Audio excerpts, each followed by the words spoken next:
ሰበር ዜና ጀነራሉ በህወሓት የተጠነሰሰውን አዲሱን የሀገር ውስጥና የውጭ ኃይሎች የጦርነት ዝግጅት ይፋ አድርገዋል። የአሜሪካው አምባሳደር የመቀሌ ጉዞ ተሰርዟል። በኤርትራ ጉዳይ ጌታቸው ረዳ ማሳሰቢያ ለብልጽግና ሰጥተዋል። የኤርትራው ፕሬዝዳንት ኢሳያስ አፈወርቂ ሐዘን ተቀምጠዋል። በሌላ በኩል ኢራን በሆርሙዝ አዲስ ማሳሰቢያ አውጥታለች። አሜሪካም ኢራንን አስጠንቅቃለች። አስደሳች ዜናም ከሆርሙዝ ተሰምቷል። ሁሉንም ሰበር ዜናዎች በዝርዝር ተሰማላችሁ። ሰላም ጤና ይስጥልኝ ውድ ተመልካቾቻችን፣ የሰዓቱን የተመራረጡ አጫጭር ሰበር ዜናዎችን ይዤ ቀርብ ያለው አብራችሁን ቆዩ። በቀጣይ ፈጣንና እውነተኛ ሰበር መረጃዎችን በፍጥነት ለመከታተል ቻናሉን ሰብስክራይብ በማድረግ የዶል ምልክቷን በመጫን አሁኑኑ ቤተሰብ ይሁኑ። ይህንን ቪዲዮ ደግሞ ላይክ በማድረግ ቤተሰብነታችሁን አጠናክሩ። አሁን ዜናዎቹን በዝርዝር ወደ እናንተ አደርሳለሁ። እስከ ቪዲዮ መጨረሻ አብራችሁን ቆዩ።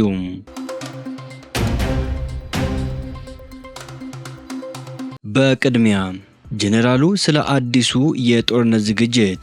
ጀነራሉ በህወሓት የተጠነሰሰውን አዲሱን የሀገር ውስጥና የውጭ ኃይሎች የጦርነት ዝግጅት ይፋ አድርገዋል። የጦር ኃይሎች ጠቅላይ ኢታማጆር ሹም ወታደራዊ አማካሪና የቶክስ አመራር ኃላፊ ጀነራል አለምሸት ደግፌ ህወሓት ከሀገር ውስጥና የውጭ ኃይሎች ለጦርነት ዝግጅት እያደረገ መሆኑን ገልጸዋል። ጀነራሉ ዛሬ በተካሄደው ዓመታዊ የብሔራዊ ደህንነት ኮንፈረንስ ላይ ባደረጉት ንግግር ህወሓት አሁንም የትግራይን ወጣቶች ወደ አዲስ ጦርነት ለመማገድ ዝግጅት እያደረገ ነው ብለዋል። ህወሓት በአሁኑ ወቅት በህዝብ ላይ የግዳጅ ወታደራዊ ምልመላ እያካሄደ እንደሚገኝና ልክ ከ5 ዓመት በፊት ያደርገው እንደነበረው ሁሉ ዳግመኛ እየፎከረ መሆኑን ገልጸዋል። የቀድሞው የጦርነት ጠባሳ ሳይበቃው አሁንም የትግራይን ወጣቶች ወደ ጦርነት ለመማገድ እየተዘጋጀ መሆኑን የገለጹት ጀነራሉ ለዚህም ከሀገር ውስጥና የውጭ ጸረ ሰላም ኃይሎች ጋር ችግር ለመፍጠር በዝግጅት ላይ መሆኑን ተናግረዋል።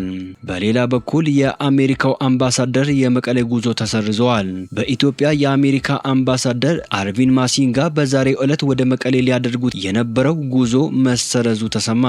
ህወሓት የጸጥታ ኃላፊነት አልወስድም በማለቱ መሰረዙ ታውቋል። በኤርቪን ማሲንጋ የሚመራው የአሜሪካ ዲፕሎማቶች ልዑክ ለዛሬ የነበረው የጉዞ መርሃ ግብር ወደ ነገ አርብ መዘዋወሩም ተነግረዋል። የአምባሳደሩ የዛሬ ጉዞ የተሰረዘው ህወሓት የጸጥታ ኃላፊነት አልወስድም በማለቱ እንደሆነ ለጉዳዩ ቅርበት ያላቸው ምንጮች ገልጸዋል። እነዚህ የቅርብ ምንጮች እንደሚሉት የደብረጽዮን ቡድን አምባሳደሩ ከጄኔራል ታደሰ ወረደ ጋር ለመገናኘት የያዘውን መርሃ ግብር የጸጥታ ኃላፊነት አንወስድም በሚል ምክንያት አልተቀበላቸውም ይላሉ።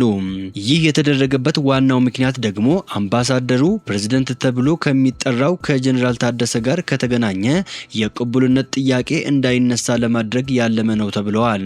በሌላ ዜና በኤርትራ ጉዳይ የጌታቸው ረዳ ማሳሰቢያ ለብልጽግና። የኢትዮጵያ መንግስት ከስልጣን መወገድ ከኤርትራ ጋር የተገናኘ ነው ሲሉ ጌታቸው ረዳ ተናገሩ። የጠቅላይ ሚኒስትር ዶክተር አብይ አህመድ የአፍሪካ ቀንድ ጉዳዮች አማካሪ አቶ ጌታቸው ረዳ እንደ ደህንነት ስጋት ኤርትራ ልታመጣ የምትችለውን ስጋት በተመለከተ ገለጻ ሰጥተዋል። ከአጼ ኃይለ ሥላሴ ዘመነ መንግስት አንስቶ ያሉ መንግስታት የኤርትራን ጉዳይ የፈቱበትን መንገድ አስመልክቶ ሰፊ ትንተና ሰጥተዋል። አቶ ጌታቸው ገለጻቸውን የጀመሩት ባለፉት 100 ዓመታት የነበሩ የኢትዮጵያ መንግስታት የኤርትራን ጉዳይ የፈቱበትን መንገድ መሰረታዊ እንደሆነ በማንሳት ነው። መሰረታዊው ነገር በቅርብ ጊዜ ታሪካችን ውስጥ የኢትዮጵያ መንግስት መምጣትም ሆነ መሄድ፣ መውደቅም ሆነ መነሳት ቀጥታ ከኤርትራ ጥያቄ አመላለሳችን ጋር ተያያዥ ነው በማለት ገልጸዋል። የአጼ ኃይለ ሥላሴ መንግስት የኤርትራን ጥያቄ ለመፍታት የሄደበት መንገድ ለውድቀታቸው የራሱ አስተዋጽኦ አድርጓል። በተመሳሳይ የደርግ መንግስት የኤርትራን ጥያቄ ለመፍታት የወሰደው እርምጃ ለውድቀቱ ትልቅ አስተዋጽኦ አድርጓል። የኢህአዴግ መንግስት የኤርትራን ግንኙነት በተመለከተ የተከተለው አካሄድም ለውድቀቱ ትልቅ ሚና ተጫውተዋል ሲሉ አብራርተዋል።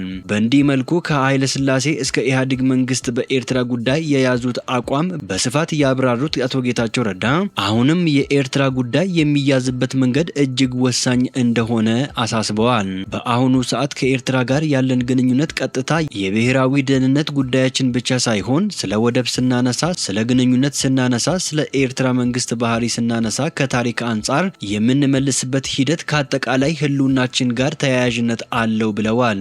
የኤርትራ መንግስት የአሰብ ወደብን ተቆጣጥሮ መቆየት አይችልም በሚል የተናገሩትን ንግግር ደግሞ በቀጣይ የምናቀርብ ይሆናል። በሌላ ዜና የኤርትራው ፕሬዝዳንት ኢሳያስ አፈወርቂ እናት ወይዘሮ አዳነሽ በርሄ በ97 ዓመታቸው ማረፋቸውን የሀገሪቱ ማስታወቂያ ሚኒስቴር አስታወቀ። ከኤርትራ ነጻነት አንስቶ ከ35 ዓመታት በላይ በብቸኝነት ኤርትራን እየመሩ ያሉት የ80 ዓመቱ አዛውንት ፕሬዝዳንት ኢሳያስ እናት ያረፉት ሰኞ ዕለት ነበር። ትናንት ረቡዕ ሰኔ 17 2018 ዓ.ም አስመራ አቅራቢያ በሚገኘው የትውልድ ስፍራቸው በተፈጸመው ቀብር ስነ ስርዓት ላይ ፕሬዝዳንት ኢሳያስን ጨምሮ ቤተሰቦች፣ የሃይማኖት አባቶችና ከፍተኛ ባለስልጣናት መገኘታቸውን የማስታወቂያ ሚኒስቴሩ በማህበራዊ ሚዲያ ገጹ ላይ አመላክተዋል። የፕሬዝዳንት ኢሳያስ እናት ወይዘሮ አዳነሽ በርሄ ከአቶ አፈወርቂ አብርሃ ጋር በትዳር በቆዩባቸው ጊዜያት 14 ልጆችን ያፈሩ ሲሆን 9ኙ ለነጻነት በተካሄደው እንቅስቃሴ ውስጥ ተሳታፊ እንደነበሩ ይነገራል። ወይዘሮ አዳነሽ በኤርትራ ውስጥ ጦርነት በሚካሄድበት ወቅት ወደ አሜሪካ ሄደው የኖሩ ሲሆን ኤርትራ ነጻ ሀገር ስትሆን ተመልሰው እስከ ህልፈታቸው ድረስ በኤርትራ ኖረዋል። ወደ ዓለም አቀፍ ሰበር ዜናዎች ስንሸጋገር ኢራን በሆርሙዝ ወሽመጥ ለሚያልፉ መርከቦች ማሳሰቢያ አወጣች። በሆርሙዝ ወሽመጥ በኩል የሚያልፉ መርከቦች ሁሉ ለደህንነታቸው ሲባል መጠቀም ያለባቸው በኢራን በተፈቀዱ ቦታዎች በኩል እንደሆነና እንቅስቃሴያቸውንም ቀድመው ማሳወቅ እንዳለባቸው የኢራን እስላማዊ አብዮታዊ ዘብ አስታወቀ። ዘቡ ይህንን መግለጫ ያወጣው በሆርሙዝ ወሽመጥ ላይ አዲስ የመርከቦች መተላለፊያ መስመር መከፈቱን የሚያመላክቱ ዘገባዎች መውጣታቸውን ተከትሎ ነው። ለወራት መተላለፊያ አጥቶ ለቆዩት መርከቦች ተከፈተ የተባለው መስመር ተቀባይነት የሌለው ሙሉ ለሙሉ ለመርከቦች አደገኛ ነው በማለት አስጠንቅቀዋል። የኢራን አብዮታዊ ዘብ ባወጣው መግለጫ በሆርሙዝ ወሽመጥ በኩል ለማለፍ የተፈቀደበት መስመር በኢራን እስላማዊ ሪፐብሊክ የተገለጸው ብቻ መሆኑን በመግለጽ መርከቦች ቻናል 16 በተባለው መስመር በኩል ብቻና ከኢራን ጦር ኃይል ጋር በመነጋገር መሆን እንዳለበት አሳስበዋል። ረቡዕ ዕለት የሆርሙዝ ወሽመጥ ተጎራባች የሆነችው ኦማን ለረጅም ጊዜ መውጫ አጥቶ የቆዩት መርከቦችን እንቅስቃሴ ለማቀላጠፍ አዲስ የባህር መስመር መክፈቷን አሳውቃ የነበረ ቢሆንም የኢራን አብዮታዊ ዘብ ግን በመግለጫው ስለ ኦማን አዲስ የባህር ላይ መስመር በቀጥታ ያለው ነገር የለም። በሌላ ዜና ከሆርሙዝ ወሽመጥም አስደሳች ዜና ተሰምተዋል። በ3 ቀናት 57 የጭነት መርከቦች ከሆርሙዝ ወሽመጥ መውጣታቸውን ተመድ አስታወቀ። ከሆርሙዝ መከፈት በኋላ ለወራት የቆሙ በርካታ መርከቦችና ከ11000 በላይ ሰራተኞቻቸው ከአካባቢው መውጣት ከጀመሩበት ካለፈው ሰኞ ወዲህ ምን ያህል መርከቦች መንቀሳቀሳቸውን ድርጅቱ መረጃ ሲያጋራ የመጀመሪያው ነው። ዓለም አቀፉ የባህር ትራንስፖርት ድርጅት መርከቦችና ሰራተኞቻቸውን በሆርሙዝ ወሽመጥ በኩል እንዲያልፉ የማድረጉ ስራ በአሜሪካና በአካባቢው ሀገራት ቅንጅት የሚካሄድ መሆኑን ገልጸዋል። ድርጅቱ ባሰራጨው መረጃ ዛሬ ሐሙስ ጠዋት ላይ 12 መርከቦች በሆርሙዝ ወሽመጥ በኩል ማለፋቸውን፣ ትላንት ረቡዕ 32፣ ማክሰኞ ደግሞ 13 መርከቦች ከባህረ ሰላጤው አካባቢ ወጥተዋል። ከነዚህ መርከቦች መካከል የኢትዮጵያ ባህር ትራንስፖርትና ሎጂስቲክስ ንብረት የሆነችው ኤምቪ ግቤ መርከብ ከወራት ቆይታ በኋላ ሐሙስ ዕለት ከሆርሙዝ ወሽመጥ መውጣቷን ድርጅቱ አስታውቋል። በሌላ በኩል ኢራን በሆርሙዝ የሚያልፉ መርከቦችን ለማስከፈል ያላት ፍላጎት አደገኛ መሆኑን አሜሪካ አስጠነቀቀች።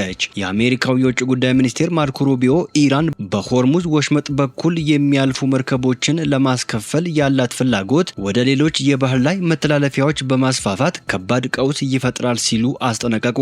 የዓለም አቀፍ የባህር መተላለፊያዎች የትኛውም ሀገር ንብረት አይደለም። ይህም የዓለማችን መሰረታዊ መርህ ሲሆን ከዚያ ውጪ ቢሆን ኖሮ ግን ዓለማችን ሙሉ ለሙሉ በቀውስ ትታመስ ነበር ሲሉ ባህሬን ውስጥ እየተካሄደ ባለው የባህረ ሰላጤው ሀገራት የትብብር ምክር ቤት ስብሰባ ላይ መናገራቸውን ኤኤፍቢ ዘግበዋል። ሀገራት በአቅራቢያቸው ያሉ ዓለም አቀፍ የባህር ላይ መተላለፊያዎችን በመቆጣጠር ገንዘብ ማስከፈል እንደሚችሉ ከተቀበልን ይህ እንደ ወረርሽኝ በመላው ዓለም ይስፋፋል በማለት ሩቢዮ አስጠንቅቀዋል።